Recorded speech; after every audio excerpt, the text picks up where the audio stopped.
독특한 의미로서 굉장히 비싼 떡볶이를 레스토랑에서 먹은 느낌. 그냥 재미없게 봤다 그러지. 재미없었나 보네.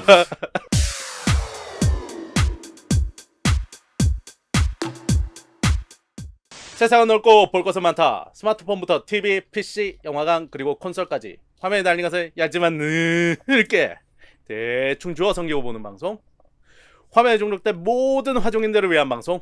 화면 중독입니다.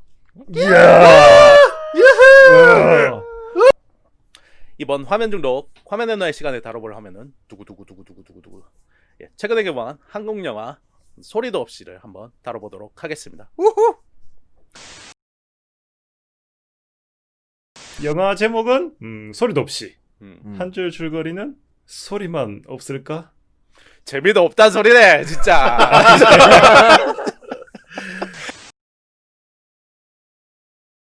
극 전개의 흐름이나 스토리에 대해서 한번 할 얘기가 있으면은 한 번씩 해보도록 하죠.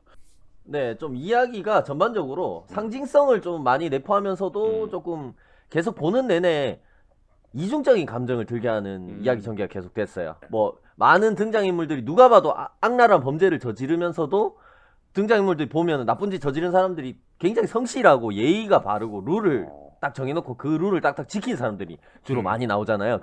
납치된 어린 소녀 초이는 누가 봐도 되게 위태로운 상황인데 네. 침착하면서도 대범하고 그죠?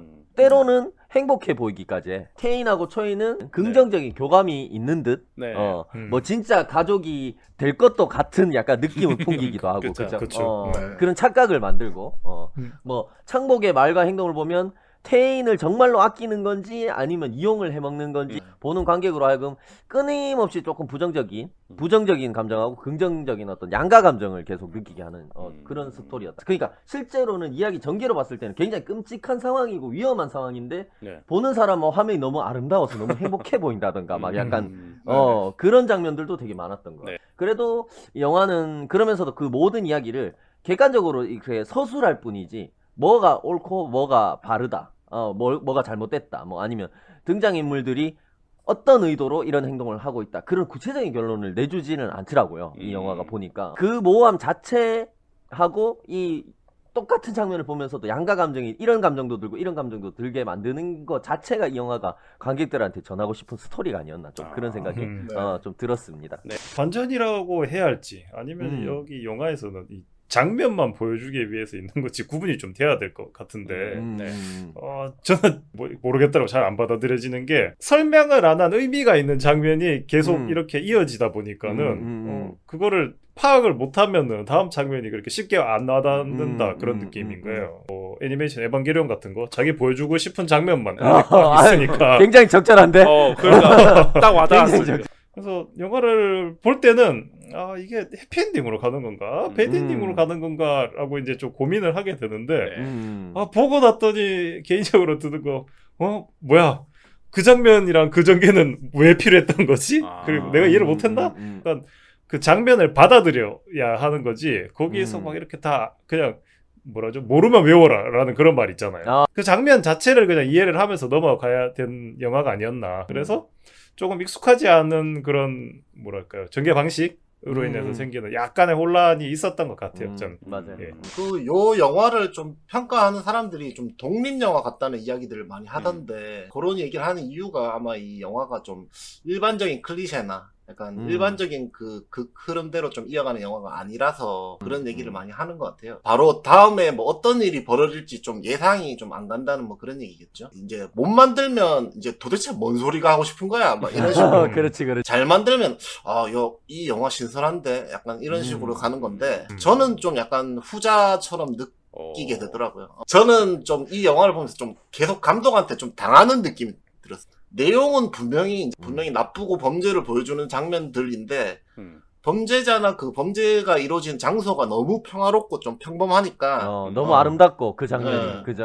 이 주인공들이 벌이는 이런 일들이 과연 이게 진짜 뭐 악의를 가지고 하는 건지 선인지 좀 혼란스럽도록 일부러 좀 만들어 놨더라고요 영화 자체를. 태인의 동생 그 문주 네. 등장하면서 음. 이 애가 나오니까 이런 분위기가 더 증폭이 됐던 것 같아요. 맞아요, 맞아요. 근데 이렇게 일부러 막 더 평화롭게 막 이렇게 만든 것 자체가 저는 좀 감독이 철저한 계산된 의도대로 좀 작정하고 맞아. 맞아요. 약간 맞아요. 선악 구분을 좀 흐트러뜨리기 위해서 좀 이 영화 자체의 무드를 이렇게 가져가지 않았나 생각되고 또 일부러 맞아. 또 블랙 코미디적인 장면들을 좀 많이 넣은 것 같아요.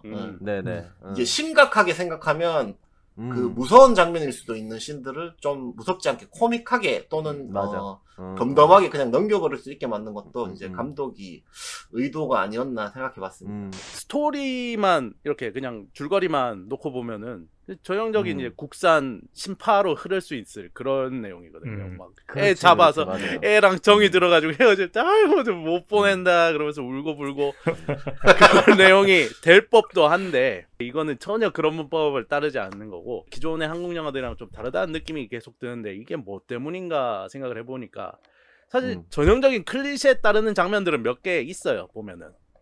그냥 전형적인 납치물 같은 데서 보여줄 법한 그 서서히 이제 막 정드는 듯한 연출.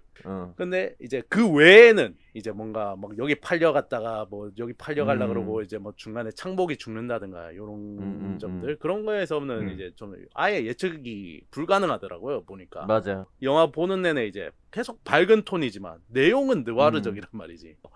그런 이제 요 두 가지가 대비되는 그런 이제 그런 영화의 내용이랑 풍경이랑 이런 것도 대비되는 뭐 뒤에서도 좀 제가 자주 말씀을 드리겠지만 아이러니를 굉장히 많이 사용한 그런 영화예요 보니까. 이제 유아인과 유재명 주인공 콤비의 이제 호흡과 캐릭터가 어땠는지 한번 얘기를 해봅시다. 브로맨스라고 하죠 이제 이런 네. 남자 캐릭터들 간의 네, 케미. 네, 네, 네. 근데 실질적으로 상당히 초반에 이제 그 참복이 머리가 아야해서 퇴근을 하니까는 뭐 좀 지난 맛 보기에는 러닝 타임이 좀 적었던 게 아닌가 싶기도 하고요. 네네. 그래서 또 아니면 또 저는 개인적으로 말 못하는 유아인의 캐릭터를 네. 많이 대변해주는 모습을 보여줬으면 했는데 어쨌든 러닝 타임이 좀 짧아져서 쿵짝 맞추는 장면이 없어서 반대로도 크게 중요하지 않은 캐릭터라서 빨리 내보낸 게 아닌가. 라는 생각도 좀 들었었어요. 우리한테 친숙한 상업 영화는 아닌데 네.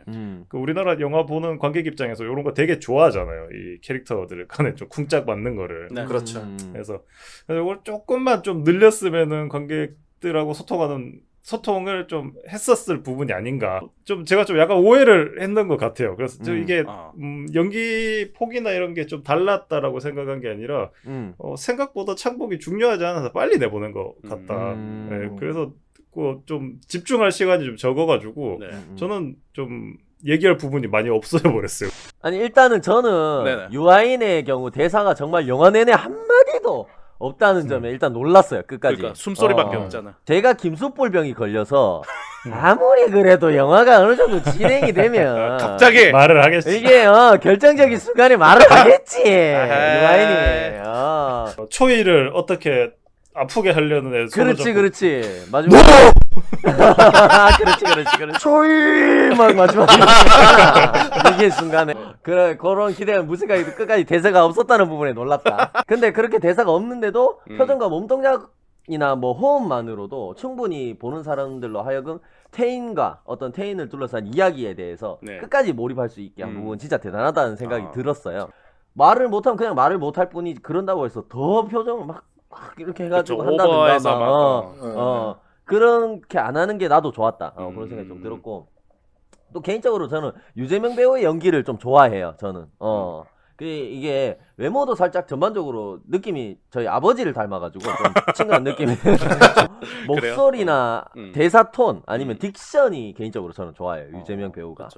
이게 그런 배우의 매력하고 유재명 씨 배우하고 네. 매력하고 잘 맞아떨어진 역할이 비밀의 숲의 이창준 역할이었던 것 같아요. 나는. 그런데 이번 영화에서도 뭐 말도 안 되는 상황에 조금 순응하면서 끔찍한 범죄를 조금 무감각하게 계속 저지르지만 네. 조금 보는 이들로 하여금 그 아이러니한 상황 속에서도 신뢰가 가게 만들어야 되는 역할이잖아요. 어쨌든 태희는 창복을 계속 따라가야 되니까 네.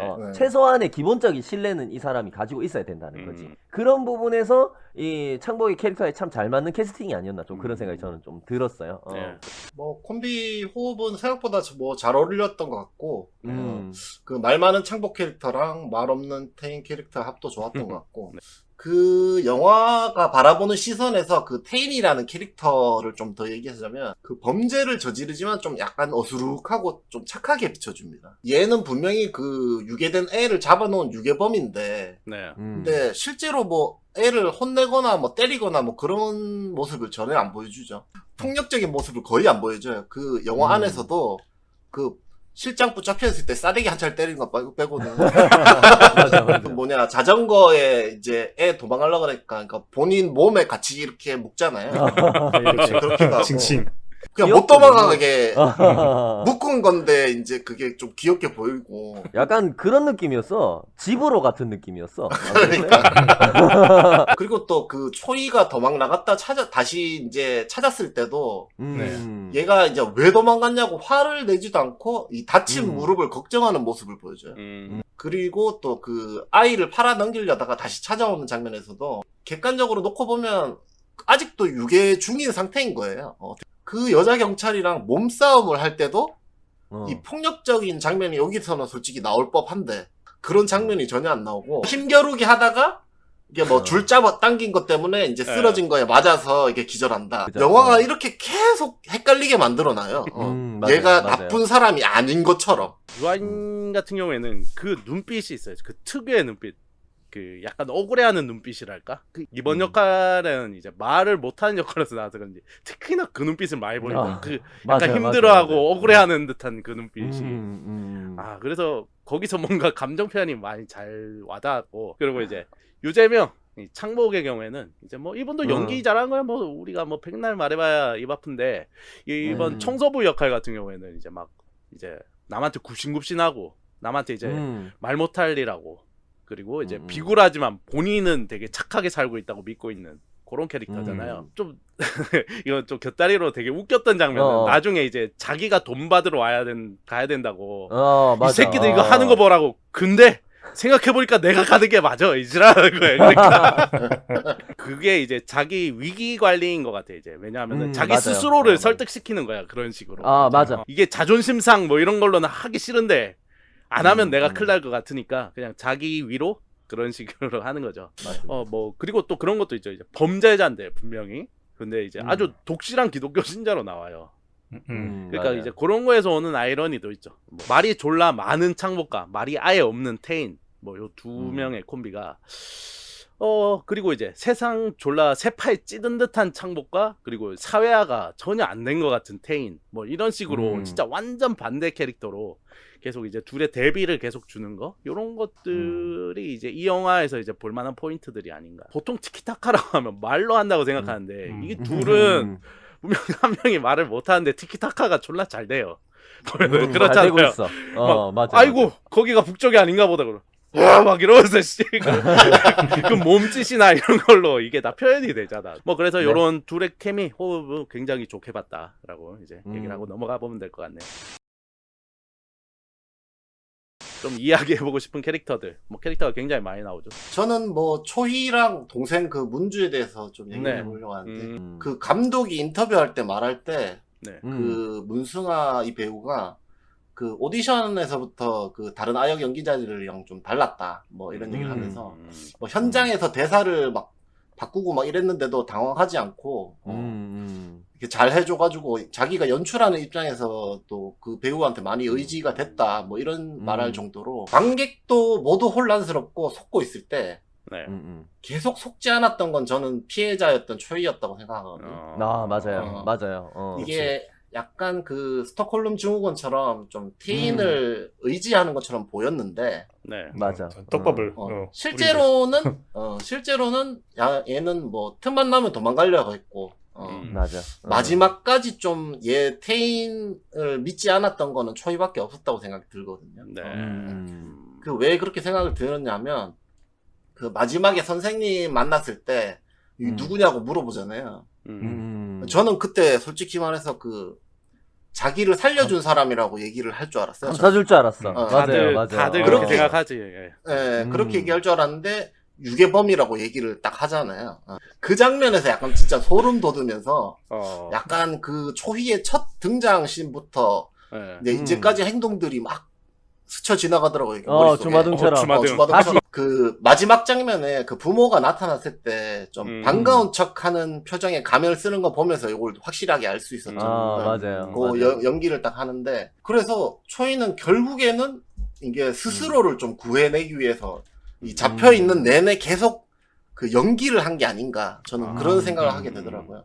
저도 뭐 문주인데 뭐 조금만 이야기하겠습니다. 뭐 초이하고 너무 대조되는 해맑은 캐릭터라 가지고 초이와 태인 사이에서의 분위기를 반전시키고 조금 부드럽게 만든 윤활제 역할 되게 잘했던 것 같고 말씀하신 대로 문주가 이제 들어가 있는 장면은 다 이렇게 선한 어떤 그렇죠.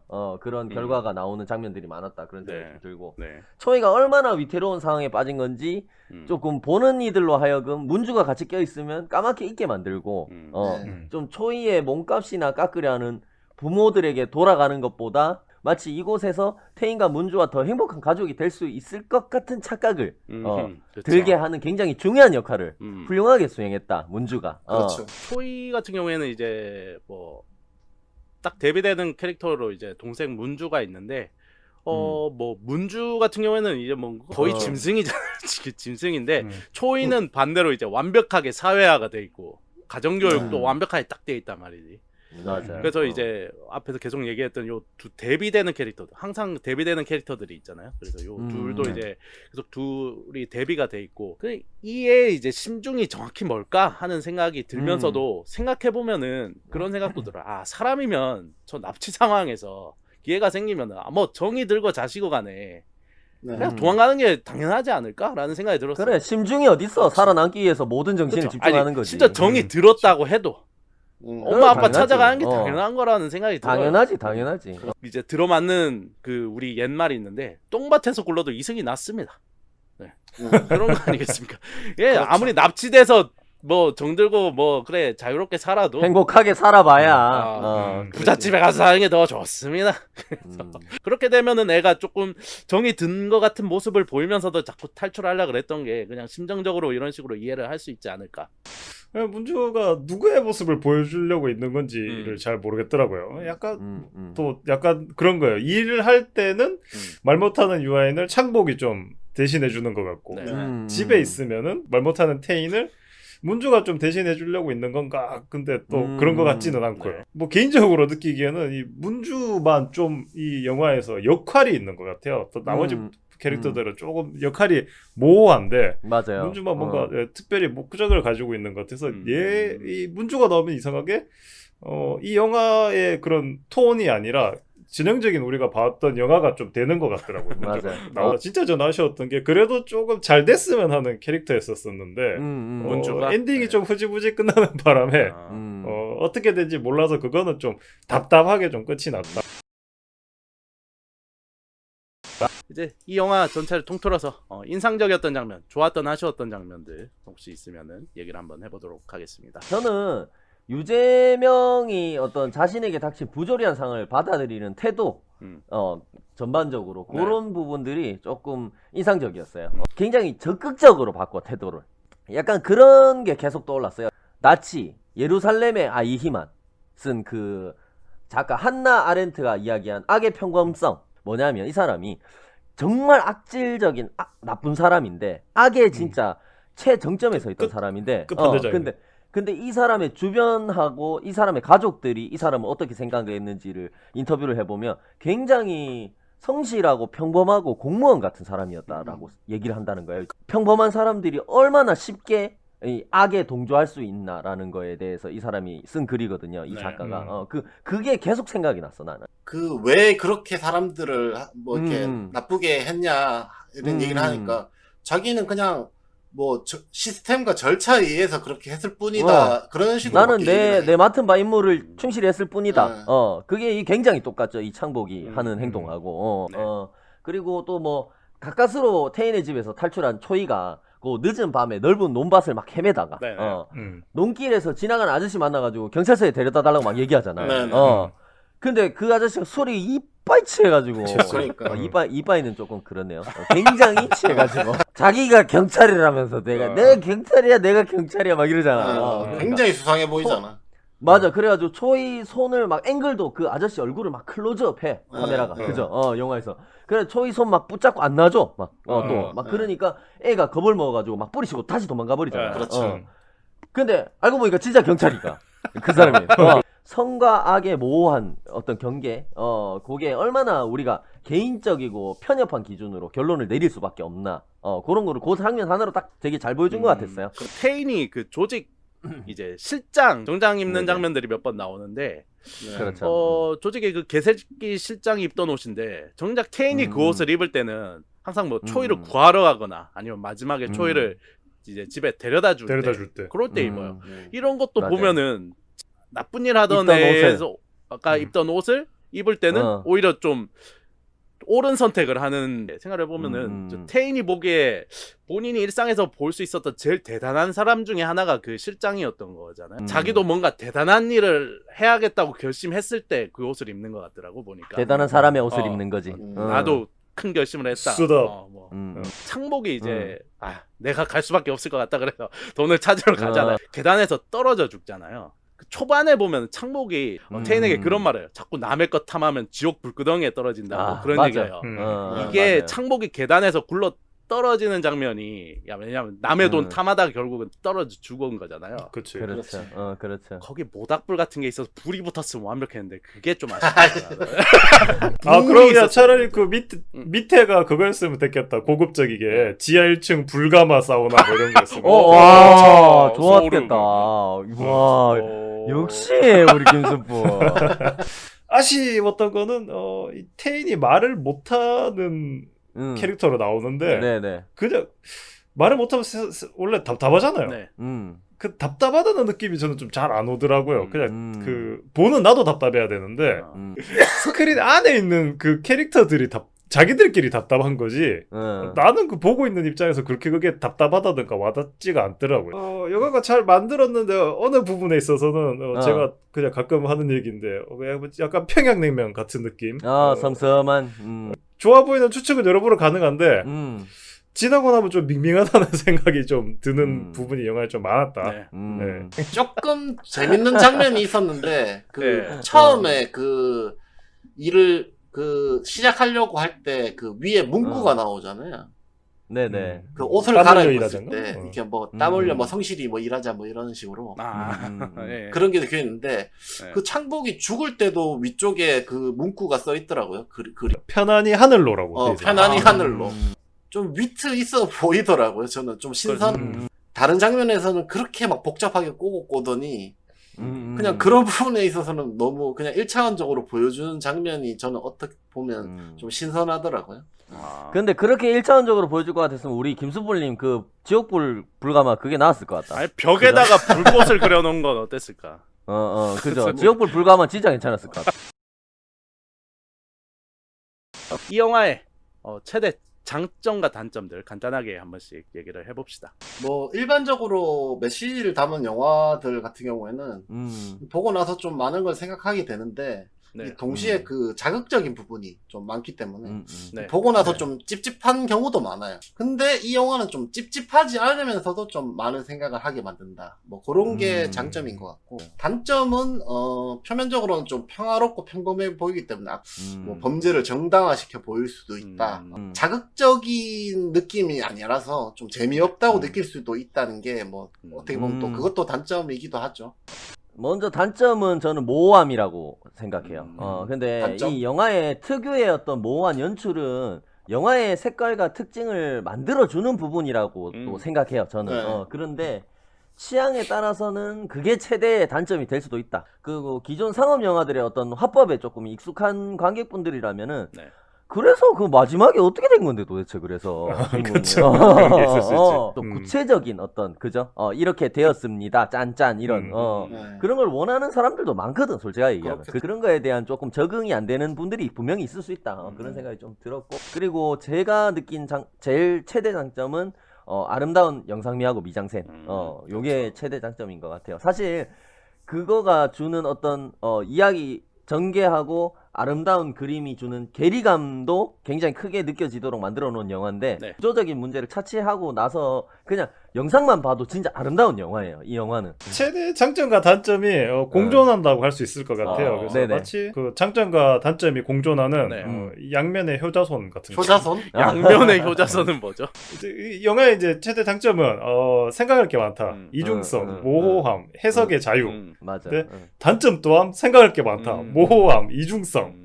맞아. 그 다음에 맞아. 후반부에 가니까는 좀 진짜 힘들어지더라고요. 그 장면 하나하나를 다 자세히 보고 해석을 하고. 그래서 영화를 보면은 그 재밌었던 부분이 어떤 사람한테는 재미가 없을 수도 있고 네. 재미없던 부분이 어떤 사람한테는 재미있었을 수도 있어서 감독님이 의도한 바는 충분히 알겠는데 역시나 취향이 안 맞을 수도 조금 있다는 거. 네, 요 엔딩에 대한 이제 각자의 해석이나 생각을 한번 들어보도록 하겠습니다. 저는 이 영화에서 크게 두 가지 주제를 좀 이야기하고 있다고 생각했어요. 네. 첫 번째는 우리가 각자 처한 환경 속에서 이제 자기가 스스로 바꿀 수 없을 정도의 어떤 커다란 불이나 악 아니면 부조리라는 벽에 부딪혔을 때 네. 우리가 어떻게 행동할 것인가. 좀 두 번째는 수많은 고민과 좀 복잡한 과정을 통해서 힘든 선택을 하면서 살아가는 네. 삶의 형태를 조금 정의나 악 아니면은 잘 됐다, 틀렸다, 뭐 맞다, 틀렸다 이런 식으로 우리가 이분법적으로 단순하게 정의 내리기 어려움에도 불구하고 거의 대부분의 경우에 그런 행동을 반복하고 살아가지 않나. 이 질문이 잘 드러나는 장면이 엔딩 장면이라고 생각이 들었는데 네. 태인이 결국 초이를 보내주기 위해서 학교 데려가잖아요. 초이가 선생님한테 음. 저 사람이 유괴범이에요 라고 얘기 안 했을 것 같아. 자기가 겪은 상황을 그러니까 그거를 다 길게 얘기했을 것 같은데 그냥 영화적 장치로 그냥 귓속말로 끝냈다고 생각하거든. 그렇지. 그러니까 뭐 초이가 예를 들어 이제 짧게 얘기했겠지만 길게 뭐 그래도 음. 데리고 가서 밥도 먹여주고 맞아. 뭐 해주고 지켜주고 그랬던 사람이에요. 그게 선생님이나 아니면 주변 사람들 제3자가 봤을 때 유괴범. 100% 유괴다. 100% 유괴범이다. 맞습니다. 그게 나는 맞다고도 생각 안 하고 정답도 아니지만 틀린 답도 아니라고 생각하거든. 그런 질문을 좀 던지는 장면이 아니었나. 네. 그런 생각이 좀 들었습니다. 그 이제 정장이 테인한테는 어떤 의미일까? 그 영화에서 이 정장을 입은 사람만 2명이 죽었죠. 직접적으로. 약간 수위 같다라는 느낌이 들어요. 죽는 사람만 입는 옷. 테인도 이제 정장을 2번 입는데 테인에게는 위험한 상황이죠. 하나는 범죄 구렁텅이로 가서 그 아이를 데리고 오는 거고 하나는 이제 스스로 경찰한테 잡힐 수도 있는 그런 상황에서 잘못되면은 이 옷을 입고 그냥 자기는 가겠다. 이제 초이를 학교에다가 데려다 주고 선생님이 유괴범이야 하고 이제 도망을 가서 그 정장을 벗는 게 그냥 이제 아직 죽을 때가 아니다 혹은 아니면 그냥 이제 일상으로 돌아간다. 이 정장이란 것 자체가 좀 페인한테는 어울리지 않는 옷이었어요. 그걸 통해서 이제 악인이 되어보고 싶다는 욕망을 좀 상징하는 것처럼 보였거든요. 저는 마지막에 그 초이를 학교에 데려다 주고는 그 버리는 장면을 보고 저는 그게 이제 원래 본인으로 아마 돌아가려고 하는 것처럼 보였고 엔딩에서 이제 결국 초이가 테인을 꼰지른단 말이죠. 제가 영화를 총 2번 봤습니다. 2번 봤는데 처음 볼 때는 그 녀석 참 영악하고 되게 무서운 애구나. 그 두 번째 볼 때는 약간 다른 식으로 보였어요. 초이 입장에서 봤을 때 테인 남매가 존나 답이 없는 거야. 보니 사는 거 보니까.